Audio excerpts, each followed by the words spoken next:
Hey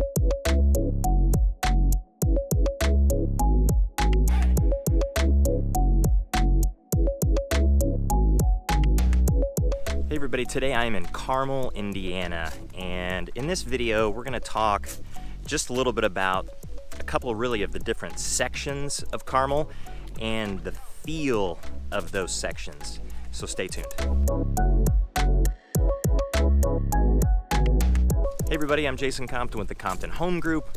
Welcome back to the channel. If it's your first time to this channel and you want to know everything there is to know about getting hit in the face with a leaf, or Carmel, Indiana, or any place in the Indianapolis metro, then make sure you hit that subscribe button, tap the little bell also to get notified every time we do a new video each and every week. Now we get calls and texts and reach outs of all different kinds from people all over the country, and of course all over the Indy metro as well, with questions about places like Carmel, or of course Indianapolis or any of the surrounding suburbs. So if you have questions at all, then don't hesitate to reach out any way that you know how. We'll always have your back with those questions, and we'll always have your back when it's time for your move to the Indy metro or within the Indy metro. All right, so today I am in Carmel, Indiana, and in fact, I am in the eastern portion of Carmel. Now, there's no real official distinction of really necessarily any section in Carmel. You've got the Arts and Design District. That's certainly an official section, but there are some different feels to Carmel. Now, all of Carmel, for the most part, is pretty nice. I mean, it's known across the country. It's, of course, known across the Indy metro as being an extremely nice place. But what people don't quite realize is how big Carmel is. And it's a little over 100,000 people. And when you start comparing that in population to some other places just in Indiana, you go up north to South Bend, you go south to Evansville. I mean, those cities there are 110 to 115,000, maybe 120,000 people or so.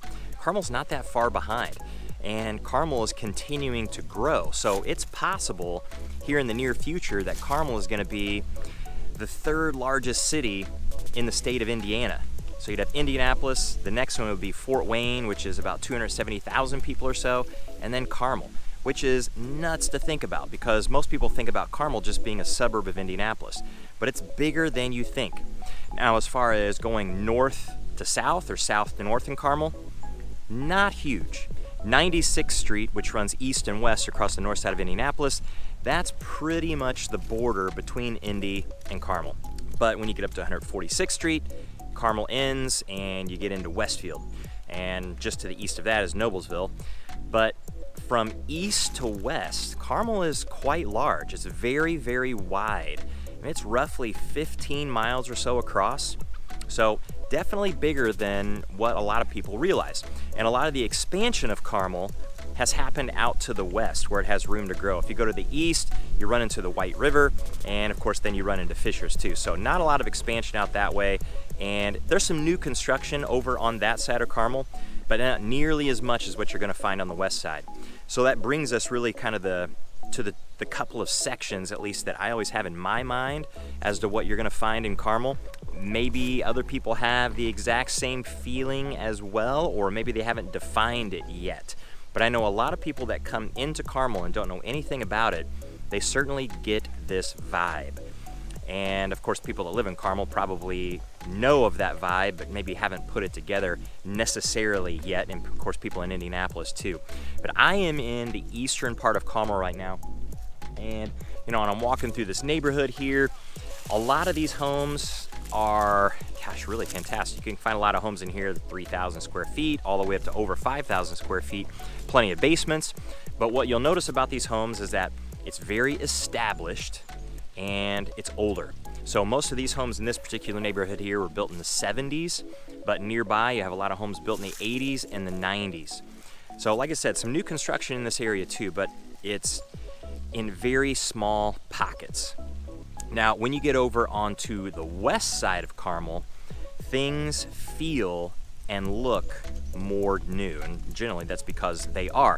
Now, you get homes in there that are older. You can find some, but the entire feel of West Carmel is not that way like it is over here in the east. East is very established. West, it has homes built in the 90s, but a great majority of them were built 2000 and newer. So if you go over into West Carmel, you're gonna find also some of the most expensive places that you can possibly imagine in Carmel. Over in West Carmel, you got places like Crooked Stick Golf Course, Crooked Stick Country Club.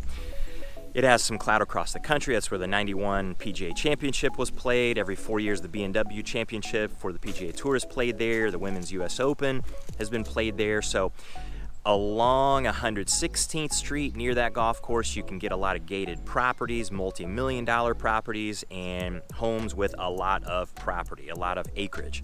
But surrounding those places, you can have some really, really cool newer communities. And the one that always pops to mind over in West Carmel is the Village of West Clay. The Village of West Clay is exceptionally unique. It has its own little village with some shops, a few restaurants, a brewery, all right in the center of that neighborhood. So the HOA fees are pretty high in there, but you actually get a lot living in that village. You have pool, tennis courts, and access, of course, to walking access to a lot of what that village has to offer. It's not huge. It's not like the Arts and Design District in Carmel, which is extremely popular, and of course people can come from all over Indianapolis to go into the Arts and Design District because there's plenty to offer there with shops, restaurants. You got the Palladium, Center for Performing Arts, a lot of festivals, concerts, things like that go on down there. Arts and Design District is huge. Actually, Arts and Design District is in the eastern part of Carmel, kind of that more established area. The Village of West Clay is still very, very new and has a very distinctly different feel. Now, I think one of the other things you might notice when you divide East Carmel from West Carmel is just the feeling of being close or far away from amenities. Now, in either one, if you're in East Carmel, West Carmel, you're never really all that far from anything that you could possibly need, like a grocery store. A local one here is Kroger, or Needler's, which is actually going in locally very, very close to here, or a Whole Foods, or shopping of some kind, like a Lowe's, or a Walmart, or a Target, or Best Buy, or even some chain restaurants. But Carmel has all of those things. And one of the biggest places for that would be right along US 31 and 146th Street. Just about everything that you can possibly imagine is really right through there. And US 31, as it goes up north through Carmel, that's roughly that dividing line between east and west. Although west, it probably extends a little bit further on that side, a little bit wider on that side, because that's where most of the expansion is really still taking place. So you can get a feel when you're out that way that you're not really close to anything. It can just be neighborhood after neighborhood, and I'm talking really nice neighborhoods, pretty expensive homes out that way for sure, but you really are. So, you know, you're always not that far from 146th Street. You're always not that far from Michigan Road, which is actually 421 over there on the west side. You've got plenty of shops and things like that you need along there. Like if you need a Starbucks or a Target, grocery stores, anything along those lines, it's right over that way.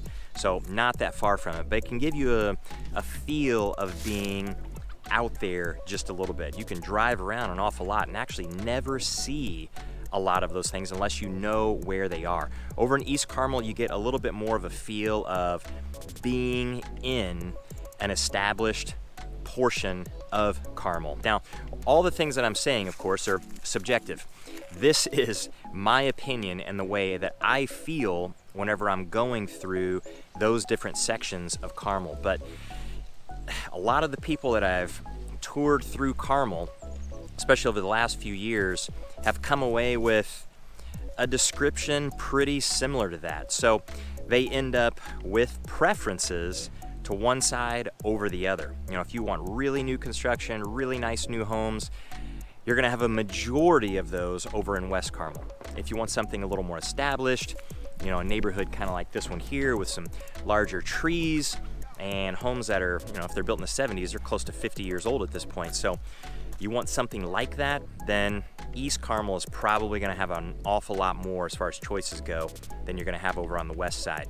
Now over in this area in East Carmel, you get all those homes with all of the charm from the 70s and the 80s, if you wanna call it the charm, but that also means that a lot of them need some work, they need some updating. But there are a number of homes where people have actually gone through and put a lot of money into them, done a lot of upgrading, and they turn out really, really exceptionally cool. But that takes a certain type of ambition for the home that you want to be in. So do you want to do all of that work, or do you want to have that done for you? If you want to have it done for you before you move in, then of course you're going to expect the price to go up, and you're not going to find a home that's quite as inexpensive as what you normally would if it's 70s, 80s and hasn't really been updated at all.